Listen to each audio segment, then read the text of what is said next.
Estamos direto da Casa de Leitura do Legislativo Caxiense para mais uma edição do Café com Letras. E quem nos brinda com a sua presença é a jornalista e escritora Patrícia Lages. Tudo bem, Patrícia? Tudo bem, Fábio. É um prazer estar aqui com vocês. A Patrícia Lages, que veio a Caxias do Sul participar de uma reunião almoço da Câmara de Indústria e Comércio, tratando sobre finanças. E o título da obra é que Bolsa Blindada, dicas e passos práticos para tornar a sua vida financeira à prova de fracassos. Então, ao contrário de fórmulas prontas, embora tenham algumas dicas nesse sentido no livro, a Patrícia, em última análise, tenta chamar a atenção para que as pessoas saibam como, o que e por que estão gastando.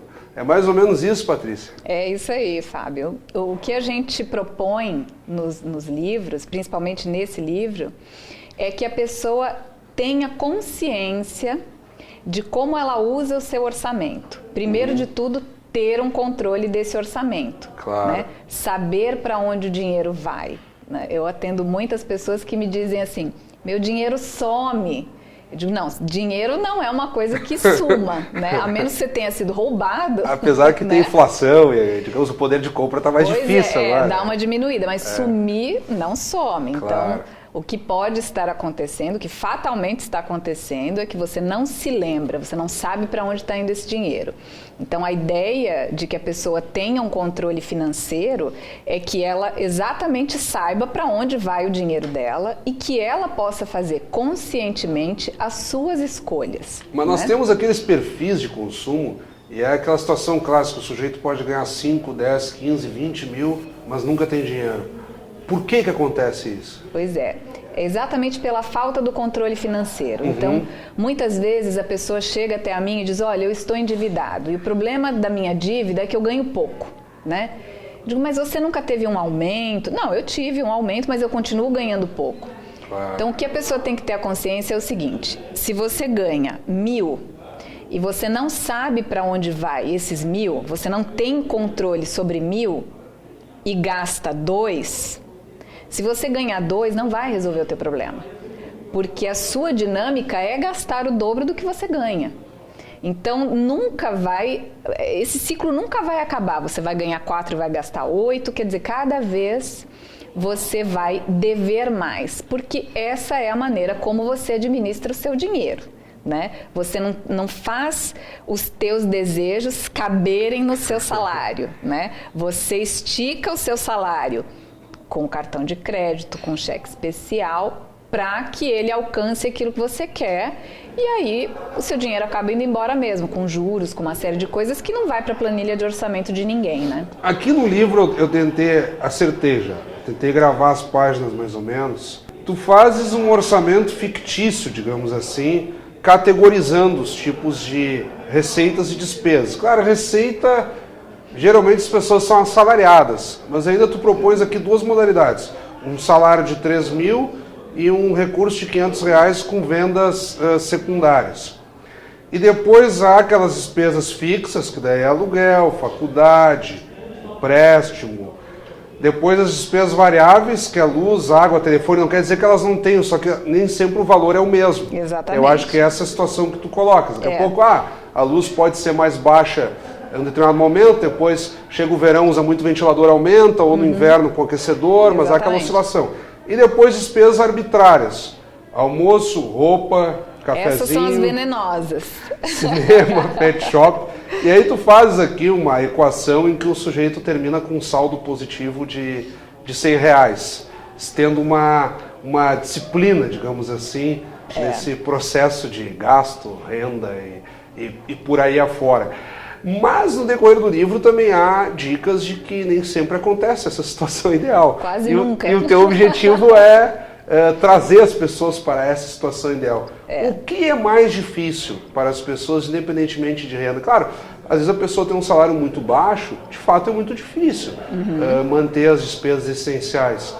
Mas para aquele cidadão que está com uma renda intermediária e mesmo assim também não consegue, naquele caso que tu citaste, o sujeito teve aumentos, teve repasses, mas ainda assim não consegue ter uma renda uma gestão da sua própria renda com tranquilidade. É. Como chegar nessa tabela, então? O mais difícil, assim, o que eu tenho visto, não que seja difícil, mas a maior dificuldade das pessoas é exercer esse controle. Claro. Então, o que elas imaginam, né? O que eu ouço muito? Eu ganho pouco, então como é que eu vou ter controle do dinheiro? Esse negócio de fazer organização financeira é para quem tem dinheiro, eu tenho pouco dinheiro, né? Controle financeiro é para todo mundo que tem dinheiro, seja pouco, seja muito, né? Então, o que eu vejo muito é que as pessoas não têm noção dos seus próprios gastos.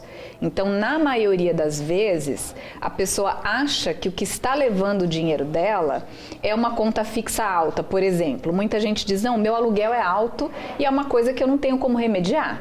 É uma despesa fixa, claro, né? Então, para começar, a gente divide essas despesas em 3 tipos de gastos. Que é o que eu estava citando aqui da tua tabela. Exatamente o que você citou. O fixo, que é uma conta que vem todo mês e tem um valor fixo. A conta fixa de valor variável, que você também citou, que é uma conta de água, uma conta de telefone, ela é uma conta fixa, você paga todo mês, mas o valor varia, então é um gasto variável. Ainda assim varia, mas se você tiver uma certa disciplina também é possível prever, né? O quanto vai variar, né? Ou você, de repente, dizer, eu estou precisando de um dinheiro, eu não posso mexer na conta fixa de valor fixo, mas de repente eu posso economizar na conta fixa de valor variável.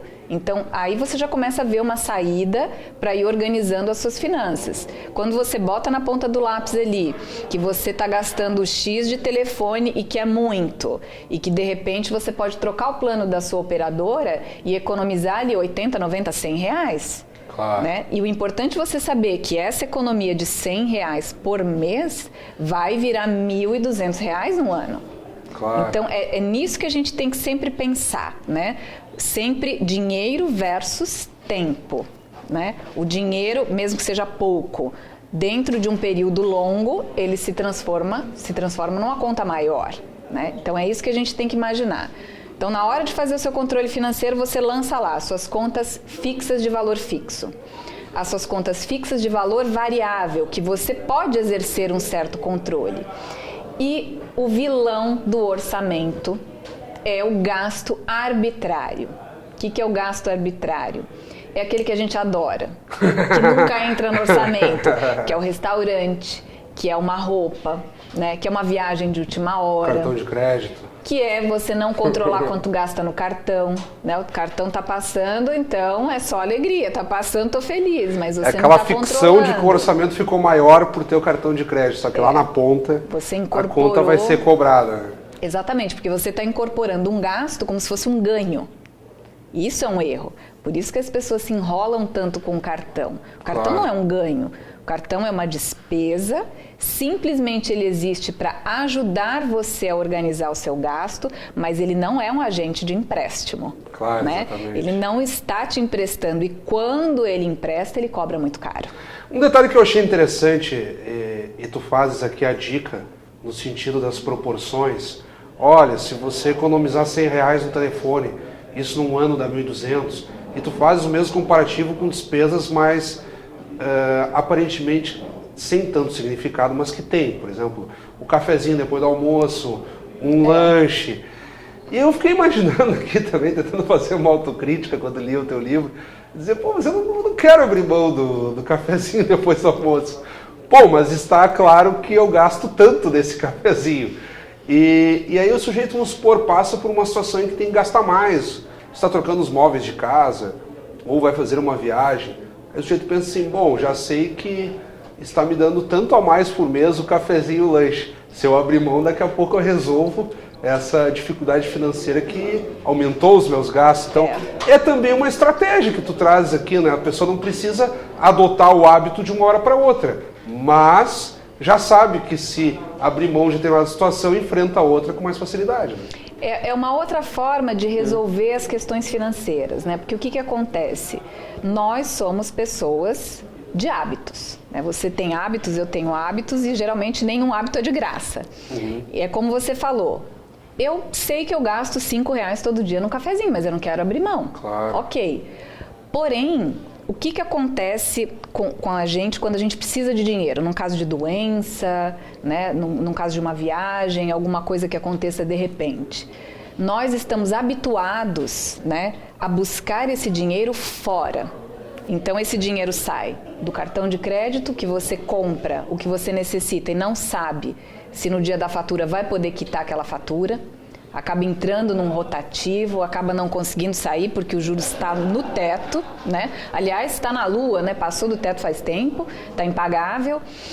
Você se enrola, você leva anos para sair. Conheço muita gente que levou anos para sair. Sim, porque fica o juro sobre juro, né? E você não tem de onde tirar. E a pessoa não dá mais conta de pagar, né? Então, quer dizer, a ideia de você saber para onde vai o seu dinheiro, de você ter controle, ainda que seja do cafezinho, de você saber que no final do mês aquele cafezinho custa X do teu orçamento, claro, é importante para a hora que você precisa movimentar esse orçamento. Que é o que eu estava falando, surgiu uma despesa extraordinária. Pô, então abro mão disso aqui e já está resolvido o meu problema, né? Por um período, claro, eu vou abrir mão disso daqui, porque o seu orçamento, se ele é desse tamanho, não adianta você fazer ele deste tamanho recorrendo ao banco. Ainda mais porque o brasileiro recorre, em especial, ao limite da conta, que é altíssimo, caríssimo. Tem banco que chega a 18% ao mês. Ou ao cheque especial, que também 16, 18, 14, depende da operadora. Essas duas fórmulas que são as mais usadas são as mais caras.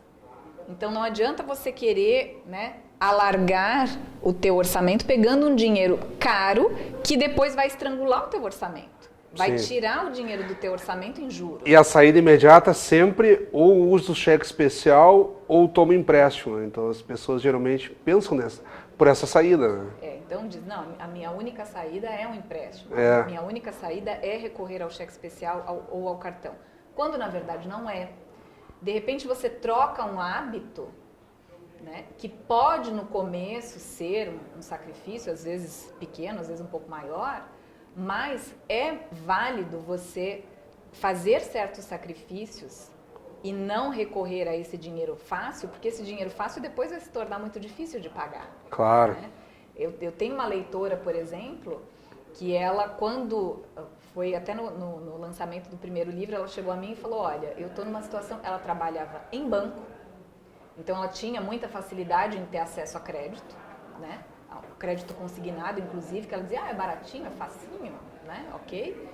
E ela tinha uma dívida já há muitos anos que não conseguia pagar. E ela dizia, olha, eu não sei, eu acho que eu vou pegar minhas férias quando eu tiver férias, meu 13º quando eu tiver 13º para tentar quitar. E eu digo, não, você precisa organizar o teu orçamento de maneira que você não fique esperando, porque até que chegue suas férias, até que chegue o 13º, a tua conta está maior. Então nunca uma coisa vai encontrar com a outra, né? Quando você tem dinheiro, isso aqui já cresceu. Você vai estar sempre correndo atrás. Então você precisa se organizar com o que você tem. Ela diz, não tenho condição. Eu já moro num apartamento minúsculo, né? Eu e meu marido moramos num apartamento minúsculo. A gente não pode ter um carro, a gente tem uma moto, a gente não pode vender essa moto. Então ela dizia muito, eu não posso. E eu dizia, vamos botar no papel, né? Quando a gente colocou no papel, qual era o problema dela? 3 vezes por semana cinema. Esse era o problema. Almoçar fora todo dia, porque ela dizia, não faço mercado, eu almoço perto do trabalho, gastava lá 15, 16, 18 reais por dia no almoço. Nós não temos lazer, nós não podemos viajar, então o nosso lazer é o cinema, a gente gosta muito, então a gente vai mesmo. Quando a gente colocou isso na ponta do lápis, nós achamos mais de R$1.000 do orçamento dela que ia para isso. E se ela fizesse uma negociação para pagar R$500 por mês, em um ano ela quitava aquela dívida. Ela disse, não é possível que seja tão fácil. A questão... O que você vai fazer? Abrir mão um pouquinho lá do cinema. Vale a pena? Ela disse, não vale a pena, porque eu me livro dessa dívida que vem se arrastando. E ela fez isso. Em 10 meses ela saiu da dívida, né? Mudou para um apartamento maior, né? Conseguiram financiar um carro e ela ficou grávida em seguida. Ela disse, meu Deus, se eu não tivesse te conhecido, onde é que eu ia enfiar esse bebê, né? Não cabia na minha casa. Então dá para fazer. Ela não teve um aumento de salário, né? Ela não ganhou na loteria. O que ela fez foi se organizar. Então, o pouco, ainda que seja pouco, mas multiplicado por um período grande, representa um valor grande. Uma das armadilhas do cartão de crédito é o chamado pagamento mínimo. E o sujeito ali tem daqui a pouco uma fatura de R$1.000 e poucos e depois no ladinho já tem uma cobrança ali. Pagamento mínimo, sei lá, 150, 140, sujeito. Então eu vou pagar 150. Aí o que sobra ali, digamos, aquela margem de 900 ou R$1.000, vamos supor, aí começa a entrar juro sobre juro e depois na fatura seguinte aquela dívida de 1.000 já está beirando os 2.000 e aí entra naquela corda bamba que tu falaste que o sujeito nunca mais dá conta de pagar o cartão de crédito. E aí o banco propõe as renegociações, aquela história toda, mas o sujeito paga horrores. Voltando às tabelas aqui, aos gráficos que tu traz, que não são tantos assim, mas em dado momento do livro tu fazes uma comparação entre o que é gasto, entre o que o sujeito ganha, supostamente, ou fatura quando faz uma aplicação. Eu acho que tu utiliza aqui como exemplo a poupança, não estou enganado. Sim. Pegando um juro de 0,5% ao mês, seria uma média de poupança, às vezes um pouquinho mais, um pouquinho menos. A gente usou a correção da poupança, que é 0,5%, quer dizer, 6% ao ano. Por aí, né? Sobre R$100, que daria, digamos assim, dentro de um ano, um rendimento de 6,17. E os mesmos R$100 no cheque especial, que redundaria, digamos assim, em uma dívida final de 251,81. Então, sobre os mesmos R$100, tu ganhas 6,17 e no cheque especial perdes, então, 151,81, quer dizer, vai para mais de 150%. Quer dizer, as pessoas também às vezes não têm essa dimensão, né? Do quanto pode poupar e do que significa, então, ficar endividado, né? O que eu costumo dizer para as pessoas é o seguinte: o que o banco vende? O banco vende dinheiro, né? Então, o seu R$1 tem um valor. O do banco vale muito mais. Claro. Porque é o produto do banco, é o que ele vende. Então, você dever para o banco, né? Tem muita gente que fala assim, olha, eu tenho uma dívida no banco, né? O que é melhor? Eu invisto um pouquinho para ir pagando ou eu pago? Então, assim, nunca o seu investimento vai ser maior do que aquilo que o banco te cobra, né? Claro. Aquilo que o banco te dá é infinitamente menor do que aquilo que o banco te cobra. Então, você tem uma dívida, não é hora de guardar dinheiro, é hora de pagar a dívida. Você tem que colocar toda a sua força, né? Às vezes a pessoa fala, poxa, mas eu não vou poupar nada. Como você fala de finanças e eu não vou poupar nada? Porque não faz sentido você guardar 10 e pagar 20 amanhã. A poupança vem numa situação ideal, né? O sujeito precisa estar confortável para daí poupar, né?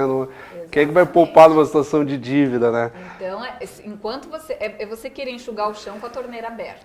E fechar primeiro a sua torneira. Um outro ponto interessante que é o chamado spread bancário, né? A diferença do custo do dinheiro do banco e aquilo que o próprio banco cobra dos clientes. As pessoas têm, mas como é que a taxa é tão alta? E aí não quer dizer que tu estejas aqui protegendo os bancos, não é isso. Tu estás dando uma noção clara de por que é cobrado tanto. Aí entra o depósito compulsório que a instituição bancária tem que fazer para o Banco Central, entra o juro sobre a moeda, entra o custo, a proporção do dinheiro que o banco faz para cobrir endividamentos. Então tudo isso aí o cliente paga. E ali o banco começa a fazer a distribuição. E também já está previsto uma própria margem de lucro para o banco, que aqui tu calculas na ordem de 24,4%. Tu fazes uma proporção sobre R$100, então dá para considerar aqui como percentual. Então esse spread bancário estaria em torno de 74,50 sobre 100. Dentro desse dinheiro, né, vai uma porcentagem para cada lugar. Aí você entende por que quando você dá uma garantia, o juro diminui e quando você não dá nenhuma garantia, quando contrai o empréstimo, o juro vai lá em cima. Claro. Porque o banco não pode perder, né? Então, se você vai fazer um financiamento habitacional, você está dando o próprio imóvel como segurança para o banco. Você não pagou, o banco vai lá e toma. Quer dizer, o banco não perdeu, né? Você vai financiar um carro, então o próprio bem fica ali alienado ao banco, ele ainda não é teu, você está usando. Que é chamado, então, o custo do dinheiro para o banco, né? E quem vai tomar, então, paga o custo do banco e mais o seu, então acaba pagando a cadeia inteira, né? E mais a questão do seguinte, você pode não pagar, e aí se você não conseguir pagar, né, como é que a gente faz? Então, o banco... Já presume um endividamento. Né? Já presume, né, ele se garante por um lado e ele presume que ele pode ter uma perda. Então, quanto mais garantias de que você vai pagar, por isso o empréstimo consignado tem um juro menor. Quando pega o salário... Porque você não tem a chance de não pagar. Né? Primeiro, vai ser descontado em folha, né? Exatamente. Então, quanto maior a garantia, menor o juro. Quanto menor a garantia, maior o risco. E quanto maior o risco da financeira, do banco, de quem quer que seja, da loja onde você faz lá um crediário, quanto maior o risco, maior o juro. Nós estamos aqui tratando basicamente no decorrer do programa todo, e já estamos bem na parte final, de condutas para com o dinheiro, formas de tentar ter uma gestão melhor, mas o livro não se reduz a isso. Dentre outros aspectos, a relação entre pai e filho, envolvendo já a educação desde cedo para com a gestão do dinheiro. E aí tu citas ali uma relação em que o pai e o filho vão fazer um lanche, e aí o menino não quer dividir a batatinha que o pai comprou para ele e tal. E aí tu estabelece até uma margem, digamos assim, de nem tudo que tu adquirir tu vais aproveitar na íntegra. Então há uma parte que tu vais ceder para os outros, outra que vai ser poupada. Então até das suas próprias aquisições não há um proveito de 100%, né? Tu fazes uma brincadeira, mas no sentido de gerar uma educação também, né? Sim, porque o que a gente tem visto hoje, Fábio, é que pais endividados geram filhos endividados, né? Hoje em dia, a criança aprende o seguinte, né? Quando o pai dá tudo que ele quer, tudo que o filho quer, né? Naquela cultura assim, eu vou dar para o meu filho tudo aquilo que eu não tive, né? Aparentemente isso é uma coisa muito boa, né? Poxa, eu vou dar para ele o que eu não tive. Uma ideia altruísta, assim, né? Eu sei o quanto foi chato eu querer e não ter, então meu filho não vai passar por isso, eu vou poupar o meu filho de passar por isso. Mas aí tu há o risco de criar uma cultura perdulária também, né? O que você está passando de informação para o teu filho quando ele pede e ganha, pede e ganha? Claro. Que para você ter alguma coisa, basta pedir. É isso, funciona assim. Você pede, você recebe.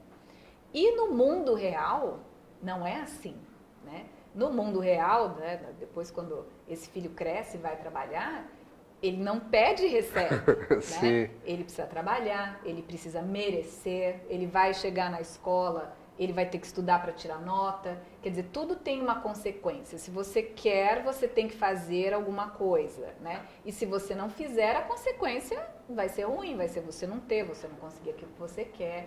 Então, é importante que os pais tenham essa relação com os filhos, introduzir um pouquinho da meritocracia na educação da criança, porque é isso que a gente vai viver pro resto da vida. Mas a brincadeira que tu faz ali é que o próprio pai, digamos assim, tem que se conformar que embora ele tenha gasto em todo o prato, toda a porção de batatas, ele ainda vai ter que pleitear junto ao filho uma ou duas ali, porque a tendência da criança é meu, não quero que você pegue. Então, além disso, vocês precisam também criar a cultura de dividir, né? Aquele velho princípio, você tem o brinquedo, tem que emprestar para o colega, né? Então... Esses conceitos que a gente passa durante a infância são muito importantes. Às vezes eu vejo pais que dizem o seguinte: eu não quero encher a cabeça do meu filho com problema de dinheiro, não quero falar de dinheiro com meu filho, deixa ele crescer, deixa ele viver uma infância feliz, não vou encher a cabeça dele com esse problema. Quer dizer, qual é a mensagem que você está passando? Que lidar com dinheiro é um problema. Claro. Quando que, se você ensina essa criança a administrar ali a mesadinha dela, né? Quando você dá ali, sei lá, R$10 para a criança, e ela vê que o negócio que ela quer custa 20, ela vai ter aquela noção, poxa, isso aqui não dá, então ou eu guardo para ter aquilo que eu quero, ou eu desisto, né? Ou eu vou gastar aqui o que alcança com o meu dinheiro. Claro. Então ela começa a pensar em qual é a dinâmica das coisas. Eu não posso ter tudo o que eu quero, né? A gente chegava, eu, por exemplo, quando era criança, eu chegava lá com um monte de moeda, botava lá em cima do balcão e falava lá pro tio da vendinha, quanto dá isso aqui de bala? Ele ia lá contar, eu dizia, mas só isso? Ele, mas não dá pra comprar outra coisa? Não, não dá não. Então me dá aqui, me devolve meu dinheiro. Guarda até poder comprar mais. E isso ficou uma coisa natural para mim. Não era uma coisa, eu não quero, não tenho. Ainda que nós estamos numa situação estável, eu tenho uma lembrança de quando eu era menor, que eu guardava dinheiro, e ali em meados dos anos 80, na virada para os anos 90, houve muita troca de moeda. Então, em dado momento, eu fiquei com uma quantidade de cruzados que não valiam absolutamente nada. Então, foi a única situação em que eu lembro assim que guardar não foi uma boa, uma boa estratégia. Mas aí também espera-se que não passemos mais por isso, né? Fiquemos façamos votos aqui de que isso nunca mais acontece. Fique no real e pronto, né? E um último aspecto, aí já lá na frente do livro, tu tratas também da gestão financeira a partir da própria administração da carreira. Ou seja, tu usas até um termo ali de um funcionário que só enrolaria os outros para se dar bem, digamos assim. E na ânsia de ele só ganhar dinheiro, ter o aumento salarial frequentemente, com a não correspondência em prestação de serviço, ou seja, se usando dos colegas, ele criaria um desprestígio tal que correria o risco até de ser demitido. Então também há esse trabalho ao longo do livro de chamar atenção para alguns perfis psicológicos no ambiente de trabalho, né, que influenciam na própria conduta. Né? Exatamente. A gente tem um sistema de emprego que para você receber o salário, basta você estar empregado. Né? Então, o que eu quero dizer com esse exemplo? Se um funcionário chega 9 horas da manhã, ele enrola a manhã inteira até a hora do almoço. E o horário dele era às 8h30, no exemplo que tu dás no livro. E ele já chega atrasado. Ele já chegou atrasado. Mas ele é um cara legal, ele é bacana, quando tem uma reunião ele conta piada, ele é aquele que é a alegria de todo mundo gosta dele, então ele tem que ficar aqui, ele faz parte da empresa. Sim. Se ele volta desse almoço, enrola a tarde inteira e vai embora e não fez nada naquele dia, isso não influencia em nada o dinheiro que ele vai receber no fim do mês. O salário dele não muda nada. Claro. Então, o nosso sistema tem um pouco desse vício. Se você está empregado, você tem direito ao seu salário. O seu salário não está atrelado àquilo que você produz. E daí o que se empenha mais vai ganhar tanto quanto aquele que não se empenhou, né? E aí tem perfis psicológicos mais passivos que vão aceitar eventualmente trabalhar mais, mas não perder o emprego. E o outro tanto faz, né? Está ali. Então, quer dizer, isso acaba desanimando aquele que trabalha. Desanima o grupo e esse também daqui a pouco corre risco, porque numa situação de enxugar, né, de crise, não, peraí, vamos tirar aquele lá que não está fazendo nada mesmo, né? Então é uma situação que o sujeito parece que está tirando proveito, mas está criando uma armadilha para si próprio. Para si próprio, mas não enxerga. Isso a curto prazo ele não enxerga.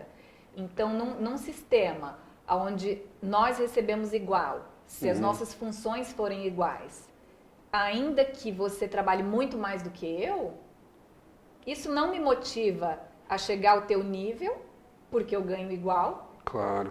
E ainda digo, ele é bobo, porque trabalha mais do que eu, né? Então, a gente não tem, diferente, por exemplo, nos Estados Unidos, onde você trabalha por hora, né?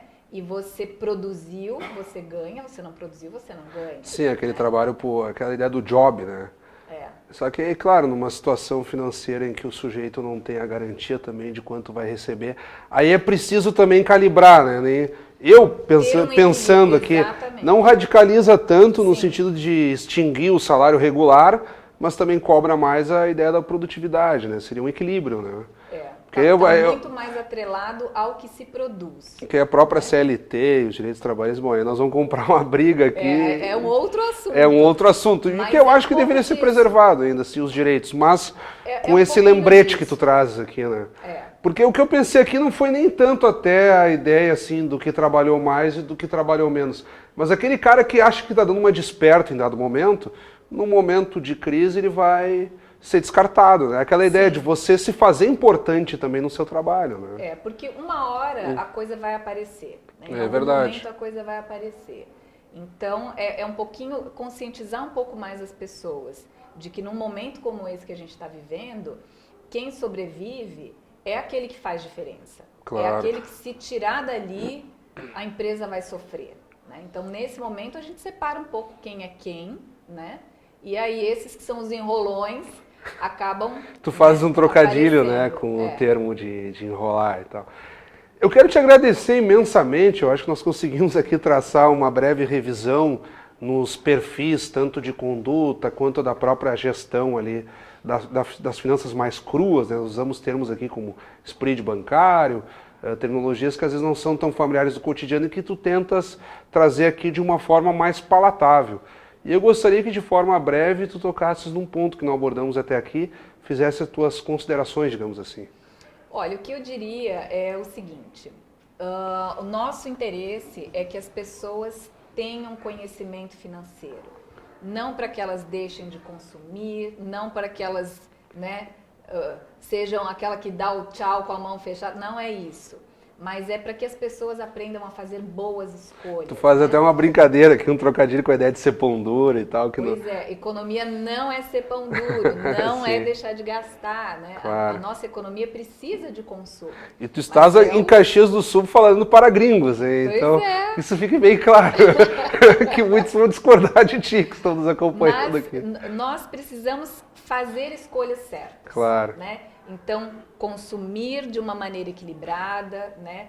Dar o passo do tamanho da perna, saber que daquilo que você ganha um pouquinho precisa, sim, ser ali separado para o futuro. E o meu trabalho é todo voltado para isso, para conscientização. Você pode ter tudo que você quer, né? Desde que não seja tudo de uma vez, desde que você não se enrole até 2035 em prestações, né? Mas que você faça isso com consciência. E quem quiser mais informações, tem o blog, meu blog todos os dias. Poderia dar as tuas páginas até para situar quem pegou a entrevista em andamento. A Patrícia Lages é escritora e jornalista e esteve aqui em Caxias tratando exatamente desse sentido, né? Para a Câmara de Indústria, Comércio e Serviços, uma reunião almoço sobre a melhor gestão financeira, digamos assim. Então deixa os teus dados também. Pois é, quem quiser mais informação, o blog é bolsablindada.com.br. Todos os dias tem uma dica nova, todos os dias tem um post novo, vídeos, áudios, tudo que você precisa saber sobre finanças, dá uma passadinha lá no blog. Então, tu estiveste aqui em março, em alusão ao Dia da Mulher, no 8 de março, sim, e agora retornaste aqui em maio, então, na reunião almoço da SIC. Pois é, agora aprendi o caminho, venho sempre. É de São Paulo, né? Sou de São Paulo. Então tá, mais uma vez, muito obrigado. Eu que agradeço, Fábio. Muito obrigada. Então acabamos de conversar com a jornalista e escritora Patrícia Lages, que nos trouxe aqui o livro Bolsa Blindada. Fica essa dica de leitura aí para todos. Façam a sua gestão financeira mais adequada e consigam viver melhor, digamos assim. Como sempre, também convidamos a todos que continuem acompanhando a nossa programação. Até o nosso próximo encontro.